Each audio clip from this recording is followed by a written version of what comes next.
Alright, for our next project, we are going to install a Larson Brisa retractable screen door. It's for this double French door. We were looking at different options for screening, keep bugs out and whatnot, and we decided to try this retractable screen door. So it looks, it looks pretty cool where you know, the one side folds into itself and the other side does the same thing. You can have one side active, the other side you can have locked in. Same thing with like a double door. So we're gonna get this thing unpacked and see what all came with it. All right, so we have it unpacked now, and what we have are the two sides. So this is the bolt side. So this is gonna be the passive side. We know that because it has these bolts. This will be the active side, and you turn them over. You know, you can rotate them up or down, or left or right, depending on which side you want active. And it also comes with two rails. It's rail 1, rail 2. And the sill. So our first step, if you're lucky and your door is wide enough, you don't have to modify anything. Me, I'm not as lucky, and so if you're looking at the instructions, this door is made to fit. Let's see where it was.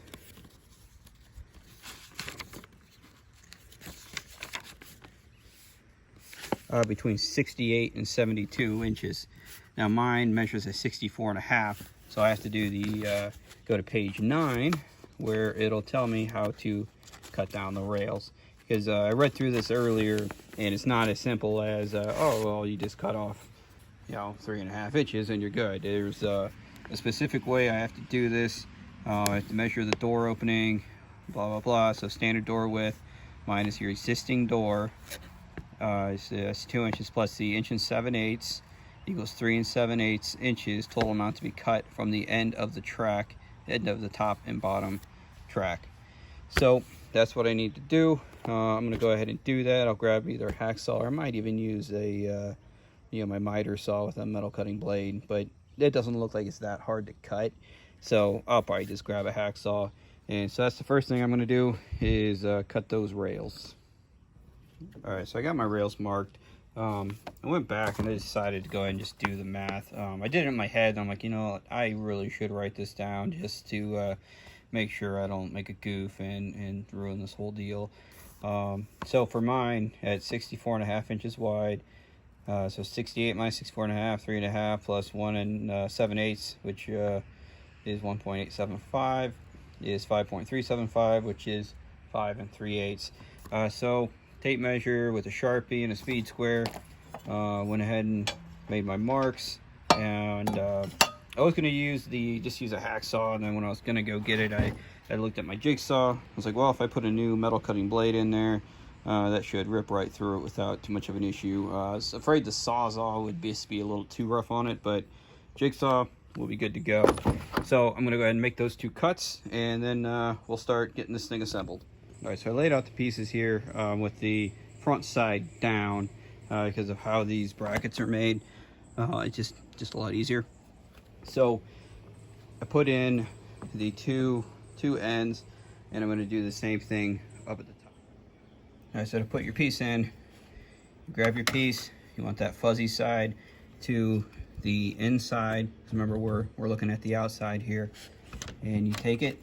You just fit it right in that channel. And as far as it goes, that's as far as that thing goes, and you're done. So now we have all of our rails in. So the next thing we're going to look at is doing the sill, which will be down here, and we are looking at the inside of the piece. So I think we're going to have to flip it over for that, but I'm going to double check and look at the instructions. All right, so the sill does sit to the outside, and in order to get it on the bottom track here, I have to take it off of the bracket, even though I already had it on there. So all we do is insert it and slide it. It's kind of got to move it around to make sure it's flush. And you just slide it all the way in, and then now we'll come back in here and insert the bracket. Get it on here. Pull that out a little bit. There. So now we got that sill on there. and we're good to go. So I went to put the door into place and ran into a minor issue that wasn't addressed in the instructions. So the sill, so this side sits even with the door jamb, and the sill extends over the sill, over the existing sill.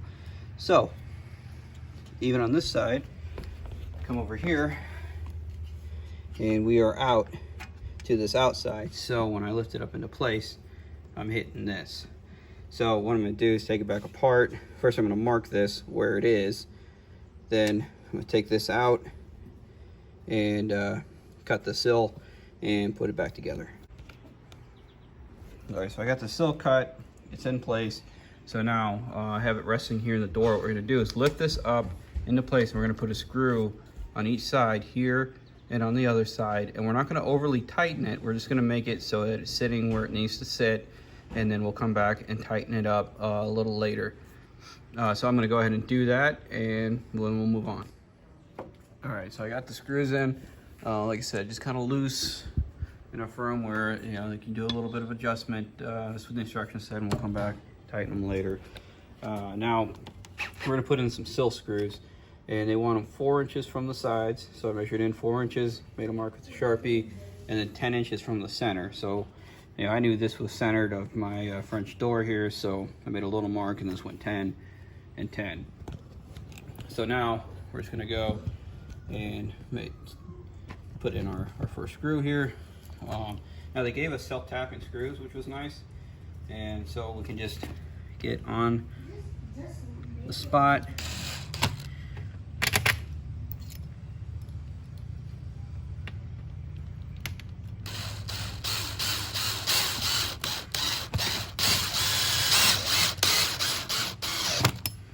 And put it in. I'm going to do the other 3, and then we'll move on.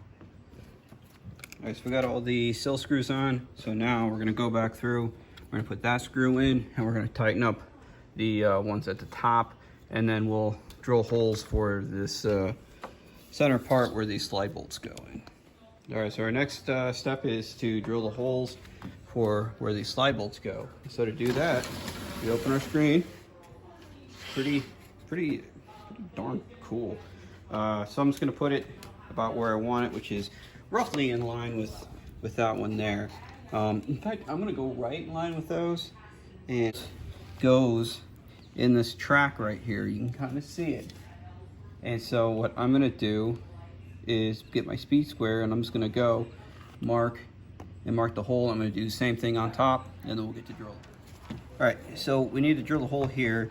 It needs to be 1/4 inch, but I'm drilling a small pilot hole first so that that big bit doesn't get away from me. So, all right, so we're through that, and then we'll go and do the same thing. Now we're going to go through and drill our big hole here.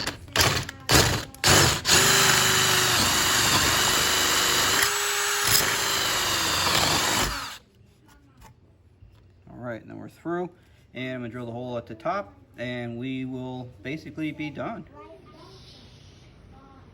Alright, we got our hole drilled. So now, once we hold the screen,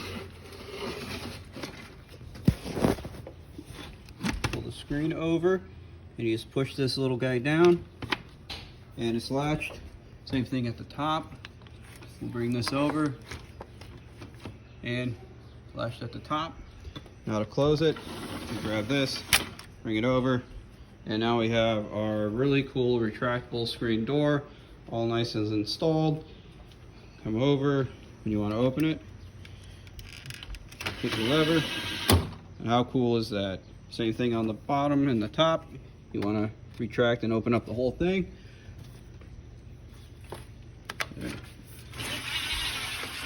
And good to go. So that is the retractable screen door install. If you have any questions or comments, please leave them below and hit subscribe.